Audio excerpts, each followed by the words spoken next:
আজ সারা দেশ জুড়ে পালিত হচ্ছে মরহুম শহীদ আল্লামা সাঈদী রাহিমাহুল্লাহর দ্বিতীয় শাহাদত বার্ষিকী। আমরা দোয়া করছি মহান আল্লাহ তাআলা মরহুম শহীদ আল্লামা সাঈদী রাহিমাহুল্লাহকে যেন জান্নাতের সুউচ্চ মাকাম দান করেন এবং সেই সাথে তার রেখে যাওয়া সংগঠন বাংলাদেশ জামায়াতে ইসলামীকে আল্লাহ তাআলা যেন এই দেশের 18 কোটি মানুষের জন্য কবুল করে। আমরা জানি মরহুম শহীদ আল্লামা সাঈদী রাহিমাহুল্লাহকে সেই সময়ের জালিমরা দীর্ঘ 13 বছর জেলখানায় আটকিয়ে কষ্ট দিয়েছে এবং সেই সাথে চিকিৎসার নাম করে তারা তাকে দুনিয়া থেকে বিদায় করেছে। জালিমদের টার্গেট ছিল আমরা যদি আল্লামা সাঈদীকে দুনিয়া থেকে বিদায় করতে পারি তাহলে আমাদের একনিষ্ঠে হয়তো আর কেউ দাঁড়াবে না, কথা বলবে না।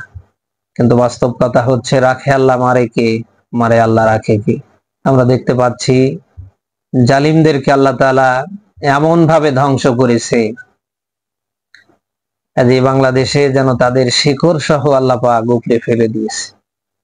জালিমদেরকে যে আল্লাহ ধ্বংস করে এটা 2024 সালের 5 আগস্টে আমরা নিজের চোখে দেখেছি।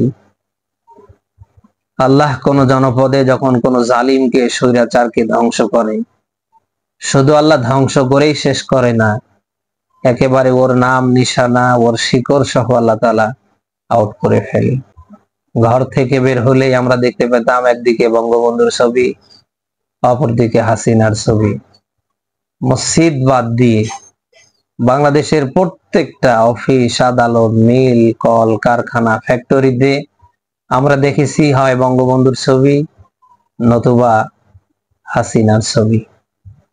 2024 সালের 5 আগস্টে শুধু পতন হতে দেরি, নিজের চোখে এও আমরা দেখলাম মানুষ তাদের ছবি, ভাস্কর্য, মূর্তি ভেঙ্গে ভেঙ্গে কি আনন্দ উল্লাস করছে, অনেকে পেশাব পর্যন্ত করে উল্লাস করছে।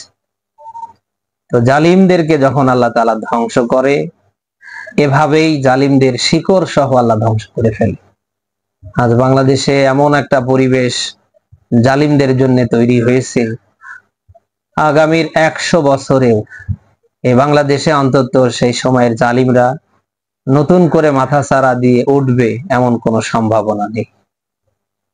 আল্লামা সাঈদী রাহিমাহুল্লাহ হয়তো আমাদের মাঝে নেই, কিন্তু এমন কোন সময় বাদ নেই, এমন কোন মুহূর্ত বাদ নেই যে সময় যে মুহূর্তে মরহুম শহীদ আল্লামা সাঈদীর জন্য মানুষ আল্লাহর কাছে দোয়া না করছে। অপর সিস্টেম আপনি দেখুন, মরহুম আল্লামা সাঈদী রাহিমাহুল্লাহর বিরুদ্ধে যারা ছিল ওই সমস্ত জালিমদেরকে আজ মানুষ ঘেন্না ভরে জায়গায় জায়গায় প্রত্যাখ্যান করছে। মানুষ তাদের জন্য অনেকেই তাহাজ্জুদ পড়ে বদদোয়া করছে। আমরা আল্লাহ তাআলার কাছে দোয়া করি মরহুম শহীদ আল্লামা সাঈদী রাহিমাহুল্লাহর জীবনের লালায়িত স্বপ্ন, আল্লাহর দ্বীন যেন জমিনে জিন্দা হয়, আল্লাহর বিধান দিয়ে যেন 56,000 বর্গ মাইলের এই দেশটা চলে। তিনি প্রায় মাহফিলে বক্তৃতায় আল্লাহর কাছে এটা চেয়ে নিতেন যে আল্লাহ আমি যেন আমার চর্মচোখে দেখতে পারি বাংলাদেশ তোমার বিধান দিয়ে চলছে, এই দেশটা তোমার বিধান মোতাবেক তোমার ইসলামের বিধি বিধান অনুযায়ী পরিচালিত হচ্ছে। প্রায় মাহফিলগুলোতে আল্লামা সাঈদী রাহিমাহুল্লাহ আল্লাহর কাছে দোয়া করতেন। আমরাও আল্লাহ তাআলার কাছে দোয়া করি আল্লাহ পাক যেন মরহুম শহীদ আল্লামা সাঈদী রাহিমাহুল্লাহর স্বপ্ন সত্যিকার অর্থে আগামীর এই বাংলাদেশে আমাদের দু চোখে দেখার আল্লাহ পরিবেশ তৈরি করে দেয়। আলহামদুলিল্লাহ, আজ বাংলাদেশের টেকনাফ থেকে তেতুলিয়া, রূপসা থেকে বাথুরিয়া, সুন্দরবন থেকে বান্দরবন, বাংলাদেশের এমন কোন জায়গা বাদ নেই যেখানে মরহুম শহীদ আল্লামা সাঈদী রাহিমাহুল্লাহর প্রিয় সংগঠন বাংলাদেশ জামাতে ইসলামী না পৌঁছেছে। বাংলাদেশের প্রত্যেকটি ঘরে ঘরে আল্লাহ তাআলা মরহুম শহীদ আল্লামা সাঈদী রাহিমাহুল্লাহর প্রাণের প্রিয় সংগঠন বাংলাদেশ জামাতে ইসলামীকে আল্লাহ তাআলা পৌঁছে দিয়েছে।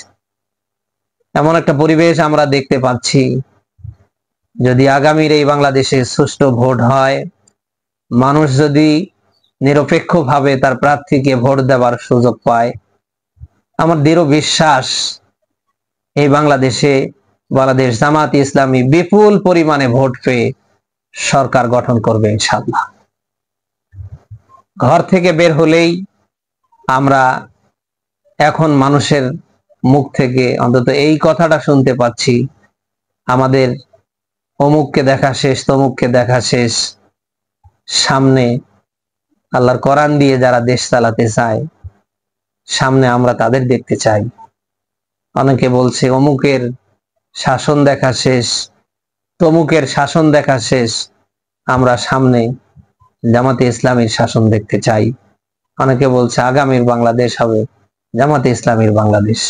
আলহামদুলিল্লাহ, আল্লাহ তাআলা আমাদেরকে এমন একটা পরিবেশ উপহার দিয়েছে, আমরা এই দেশের মানুষ যদি নিমুখারামি না করি, আমরা যদি এই দেশের মানুষ মুনাফিকি না করি, সত্যি সত্যি আমরা যদি আমাদের যোগ্য প্রার্থীকে আগামীর নির্বাচনে আমরা যদি ভোট দিয়ে, আমাদের আমানত নামক ভোট দিয়ে আমরা যদি তাদের পাশে থাকতে পারি, ইনশাআল্লাহ আগামীর এই বাংলাদেশ জামাতে ইসলামী সরকার গঠন করবে ইনশাআল্লাহ।